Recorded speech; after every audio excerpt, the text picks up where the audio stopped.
နှစ်ဖက်အကြက်ရိုက်ပြီးအပြောင်းလဲကြီးမဲ့အချိန်ရောက်ပြီလားနက္ခတ်ပေရင်ပညာရဲ့အရာလာမဲ့မေလ12ရက်နေ့ကစပြီးဂျိုပြောင်းဂျိုလွဲတွေအများကြီးရှိလာတော့မှာပါ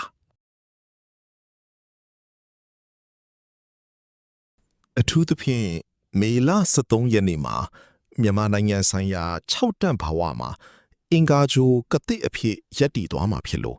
အတော်လေးစိုးရင်ဖွယ်ရာကောင်းတဲ့အလှည့်အပြောင်းကာလတစ်ခုကိုရောက်လာပါပြီဂျိုအနေအထားတွေရာရှေ့ဆက်ဖြစ်လာနိုင်တာတွေကတော့ပဋိပက္ခတွေကြီးထွားလာနိုင်ပြီးနေမြေအပြောင်းလဲကြီးကြီးမားမားဖြစ်လာနိုင်ပါတယ်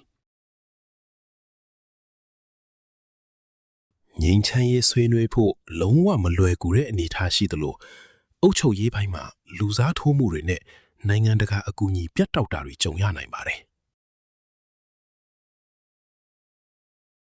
ဒါပြင်ငွေကြေးဈေးကွက်မှာထူးခြားတဲ့ကြေးရိုက်မှုတွေရှိလာနိုင်ပြီးနိုင်ငံခြားသွားမဲ့သူတွေအတွက်စီကံချက်တွေပိုမိုတင်းကျပ်လာပါလိမ့်မယ်။အမှုပညာရှင်တွေနဲ့မီဒီယာလောကသားတွေအကြက်အတဲပိုများလာနိုင်တယ်လို့လက်ရှိအုပ်ချုပ်သူတွေအတွက်လည်းကံကြမ္မာအလှည့်အပြောင်းကျမ်းမဲ့ကာလပါပဲ